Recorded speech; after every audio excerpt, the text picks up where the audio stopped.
ഇന്നത്തെ എൻ്റെ ഒരു ചെറിയ വീഡിയോയിലേക്ക് എല്ലാവർക്കും സ്വാഗതം. ഞാൻ ഇന്ന് വൈകുന്നേരത്തെ രാത്രിക്കത്തെ ഭക്ഷണം എന്ന് പറഞ്ഞാൽ 8 മണിക്കുള്ളിൽ ക്ലോസ് ചെയ്യുവേ.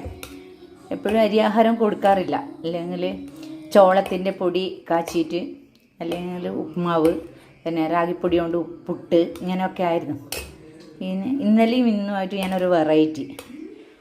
ഇന്ന് ഒരു ആവറേജ് ചെറിയ ഗ്ലാസ്സിന് അരി, പച്ച അരി, ഒരു പിടി റാഗി മുഴുവനായിട്ടുള്ളത്, ഒരു പിടി കടല, ഒരു പിടി പരിപ്പ്, ഒരു പിടി ഉഴുന്ന്, ഒരു പിടി ചെറുപയർ എന്നീ ധാന്യങ്ങളെല്ലാം കൂട്ടി ഒരു 2 മണിക്കൂർ കുതിരാൻ വേണ്ടിയിട്ട് നന്നായി കഴുകി, നല്ല നീറ്റാക്കി കഴുകി കുതിരാൻ വെച്ചു.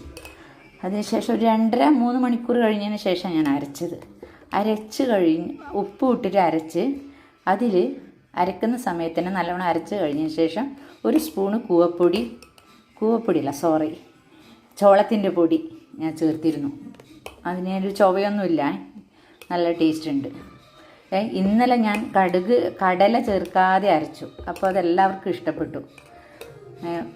അപ്പോൾ നല്ല ഡിഷ് തന്നെ. ഇത് അന്നേ തുടങ്ങണമായിരുന്നു, അധികം വൈകി. ഇത് എൻ്റെ ഡോക്ടർ ഒരു സജഷനാണ്. വെയിറ്റ് ലോസിന് ഇതൊക്കെ നല്ലതാണ്. കാർബോഹൈഡ്രേറ്റിൻ്റെ ഇതെല്ലാം അളവെല്ലാം അടങ്ങിയത്, പ്രോട്ടീനും അതെല്ലാം കിട്ടണമെങ്കിൽ ഇങ്ങനെയുള്ള സാധനം കഴിക്കുക, അരിയാഹാരം കുറക്കുക. അപ്പോൾ ഡോക്ടർ ഒരു സജഷനോടുകൂടിയാണ് ഞാൻ ഇങ്ങനെയൊക്കെ ചെയ്തത്. ഇതെല്ലാം എൻ്റെ ഒരു സ്വന്തം നിലയിൽ ഞാൻ എടുത്തതാണ്. എങ്ങനെയാണെന്ന് ഇഷ്ടപ്പെട്ടിട്ടുണ്ടെങ്കിൽ നിങ്ങളാക്കി നോക്കുക. അതിൻ്റെ കൂടെ കഴിക്കാൻ ഇന്നലെ മുട്ടക്കറിയായിരുന്നു.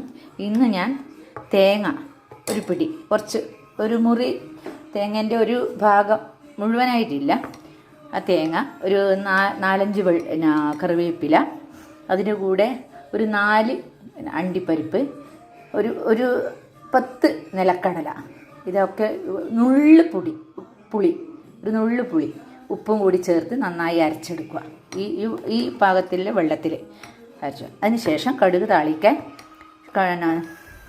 ചീനച്ചട്ടി ചൂടാകുമ്പോൾ അതിലേക്ക് കടുകിട്ട്, കറിവേപ്പിലിട്ട്, വറ്റൽമുളകിട്ട്, വെളിച്ചെണ്ണ ഒഴിച്ച് തിളപ്പിച്ച് ചൂടായി പൊട്ടുമ്പോൾ ഇതിലേക്ക് പകരുക.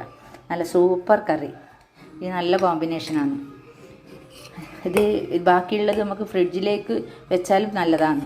ഇത് കുതിർന്നിട്ട് ഞാൻ ഈ ധാന്യങ്ങളെല്ലാം കുതിർന്ന് 2-3 മണിക്കൂർ കുതിരാൻ വെച്ച് പറഞ്ഞില്ലേ, അതിന് ശേഷം അരച്ചിട്ട് പിന്നീട് 1 മണിക്കൂർ ഞാൻ വെച്ചു. കാരണം അതിൽ ഉഴുന്നെല്ലാം ഉണ്ട്, ഇത് പൊന്തി വരാൻ വേണ്ടി.